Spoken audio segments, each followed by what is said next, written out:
कर सकता है, उस पर मैं बात करूंगा। तैयार हैं आप? थोड़ा सा फास्ट लूंगा क्योंकि समय पहले ही खींच दिया, मेरे हिस्से का ये खा गए। अब मैं इसको फास्ट करूंगा। आरसीएम कैसे काम करता है? दो काम ये हर आदमी करता है ना, खर्चा और चर्चा। कितने लोग करते हैं खर्चा और चर्चा? काम करते हैं, काम से पैसा आता है, पैसे को क्या कर देते हैं? 20 साल का भी ये कर रहा है, 30 का भी ये कर रहा है, 40 का भी कर रहा है, 50 का भी कर रहा है और 60 का नहीं कर पाता, इसलिए उसका काम बंद हो जाता है। क्या बंद हो जाता है? काम बंद हो जाता है। और जब उसका काम बंद हो जाता है तो उसका पैसा भी बंद हो जाता है, खर्चा भी बंद हो जाता है। अच्छा, जो नहीं बोल रहे वो असमंजस में क्या बताएं, इतना बताओ। यहाँ ऐसे कितने साथी बैठे हैं जिन्हें पेंशन मिलेगी या मिल रही है? 1 2 3 और 4 पेंशन बताइए कौन से डिपार्टमेंट मिलेगी? देखा देखो उठा रहे हाथ, देख बुढ़ापे में। आरसीएम की बात नहीं कर रहा मैं पहले आओ बाहर, आरसीएम में तो अंदर आएंगे बाद में। अच्छा, जो बाकी बचे हुए हैं, जब इनके काम बंद हो जाएगा, पैसे बंद हो जाएंगे, तो खर्चा के लिए पैसा किससे मांगोगे आप? दे देंगे? आवाज ही ना आई कुछ, क्योंकि हमारी जो अगली जनरेशन है वो हमसे मजबूत नहीं है, हमसे कमजोर है। सहमत है?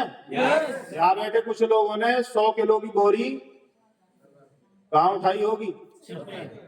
बोरी का साइज कम कर दिया, 50 किलो के कट्टे साइज कम कर दिया, साइज कम कर दिया, उसे 2 किलो उठवा के दिखाता। और हमें कोई हाथ से पकड़ के यूं उठा के यूं फेंक दे तो हमारे हाथ सही सलामत रहते थे। अभी आपने चिंटू का हाथ पकड़ लिया तो चिंटू का हाथ बाहर आ जाए। चिंटू इतना कमजोर, ये कितना समझ में आ रही बात? ऐसा है, ऐसा हम स्कूल की फीस खुद भरते थे, एडमिशन खुद लेते थे, सारे काम खुद करते थे। चिंटू के साथ क्या हो रहा है? पीटीएम में बुलाए जाते हैं माँ बाप दोनों, हमारे तो कभी गए नहीं स्कूल। इसका मतलब चिंटू कमजोर है। समझ लो इस बात को, आया ना? तो अपनी व्यवस्था खुद ही करना, चिंटू के भरोसे मत रहना। पर आरसीएम एक ऐसा काम है जिसमें आप खर्चा करोगे, खर्चा ही क्या करना होता है। यहाँ काम क्या है? यहाँ खर्चा करने क्या है? काम। और काम से क्या आता है?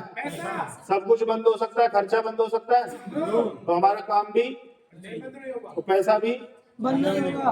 आरसीएम 2 साल कोरोना में दुनिया बंद रही और हमारे खर्चे चालू रहे, तो हमारा काम चालू रहा और हमारे दाम भी चालू रहे, इसलिए तालियां बनती है आरसीएम के लिए।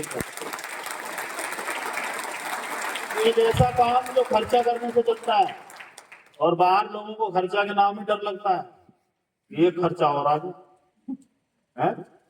अभी तो शादी करी, दूसरी का भात आ गया, तीसरे का झूचक भरना है, बनाने का वो करना होता है। ऐसा नहीं होता? आरसीएम कैसे काम करता है जी? देखना, हम सब ग्राहक हैं, ग्राहक कहाँ जाता है? दुकानदार कहाँ जाता है? ये कहाँ जाता है? एजेंसी और एडवर्टाइजमेंट और कंपनी, ऐसा ही है? है? कंपनी बनाती है, प्रचार करती है और आप तक पहुंचा देती है। इस पूरे चैनल में एक आदमी को छोड़ के सब पैसा कमाते हैं। कंपनी कमाती है, प्रचार वाला कमाता है, होलसेलर, रिटेलर, ग्राहक। अगर ग्राहक हटा दूं तो किसी का काम नहीं चलेगा। इसका मतलब सबका काम कौन चला रहा है? और ग्राहक के साथ कोई भागीदारी नहीं है। पुराना तरीका है। नए तरीके में कंपनी से बाजार होटल आएगा, होटल से हम खरीदेंगे और बीच वाला पैसा किसको मिलेगा? किस किस को मिला है? फरीदाबाद से तो ना लाया, बताते हैं तो संग लेते चले हैं। एक एसोसिएट बायर से शुरू हुआ, आज जो आइडिया लग रही है वो 4 करोड़ के आसपास है। एक प्रोडक्ट, एक दुकान, एक कंपनी, आज देखो आप कहां से कहां पहुंच गया। मिलते हैं ना पुराने लोग आपको, पुराने की छोटी सी दुकान होती थी, कपड़ा से मिलता था, जुड़ना होता तो कपड़े से ही जुड़ना पड़ता था, अभी तो भाई साहब कुछ भी ले लो। ऐसे लोग मिलते हैं कि नहीं मिलते? यस। आरसीएम करना क्यों जरूरी है, ध्यान से पढ़ लो। मजबूरी है भैया आरसीएम, आप बता रहा हूं आपको। थीमी मौत दे रहा है मिर्च पाउडर, अखबारों में कटिंग है। Yes sir. थीमी मौत दे रहा है गधे और घोड़े की लीद से मसाला बनाने वाली फैक्ट्री का भंडाफोड़। पढ़ी है खबरें आपने, नहीं पढ़ी है? आप जब मसाला लेने जाते हो तो वहां जाके ये बोलते हो कि गधे और घोड़े वाली दे दे, क्या बोलते हो? बढ़िया, अच्छी, है ना, सबसे बढ़िया, सबसे बढ़िया घोड़ा, सबसे बढ़िया गधा। हेलो। और उन्हें कतई शर्म नहीं है, उन्हें पैसे कमाने हैं, तुम चाहे जाओ मर जाओ, तुम जाओ बाढ़ में, उन्हें क्या चाहिए? 70% सरसों का तेल मिलावटी है। और अभी सीकरी में एक ऐसा व्यक्ति मिला जो केमिकल सप्लाई करता था, मतलब वो ड्राइवर है, केमिकल का कंटेनर छोड़ने जाता था, और उस फैक्ट्री में उसे पता चला कि यहाँ सरसों का तेल बनता है। बजाओ बजाओ, ना बजाओ। सरसों का तेल बनता है, 2 केमिकल मिलाओ, सरसों का तेल तैयार।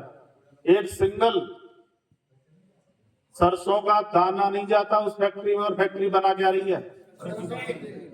उस ड्राइवर को जब ये पता चला तो ड्राइवर घर आया और सारे तेल फेंक दिए बाहर। तो बच गया ड्राइवर, अपनी सरसों बोई और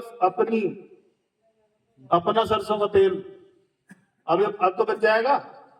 बोलो बोलो। यूरिक एसिड होता है सरसों के तेल में, उसकी प्रॉपर्टी में शामिल है, अलग से नहीं मिलाया जाता। और जो उसे लगातार खाएगा उसको जॉइंट पेन होगा ही, अर्थराइटिस होगा ही।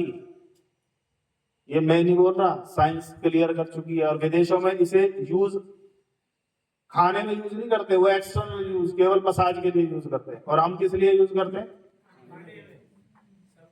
सरसों पिलवाई, तेल भी आया और खल भी आई। भैंस ने खल खाई, हमने तेल और भैंस को भी। वाह वाह, बांस किसी लगा दे, तू भी पी, हम भी पीएंगे। हेलो।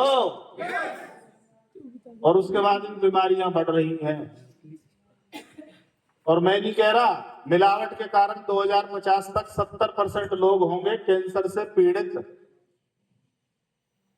हो रहे हैं ना गांव में, 2-4 खबरें सुनने को मिलती हैं। अगर वो गांव में शुरू हो गए तो वो हम तक भी डिटेक्ट हो जाएगा कभी ना। 70% का मतलब है 150 करोड़ के 70% का मतलब है 100 करोड़ लोग 2050 तक